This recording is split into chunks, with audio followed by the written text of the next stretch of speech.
Though I am a Hindu, I have been having this question about Islam that I wanted to ask, and no better a person than Dr. Zakir Naik.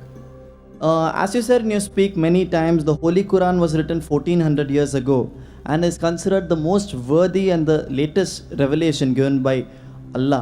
So I have 2 questions to you. Allah, who knows all, why didn't he give his best of revelation the first time itself to the first of messengers? And why did God take so many times to give his best of knowledge?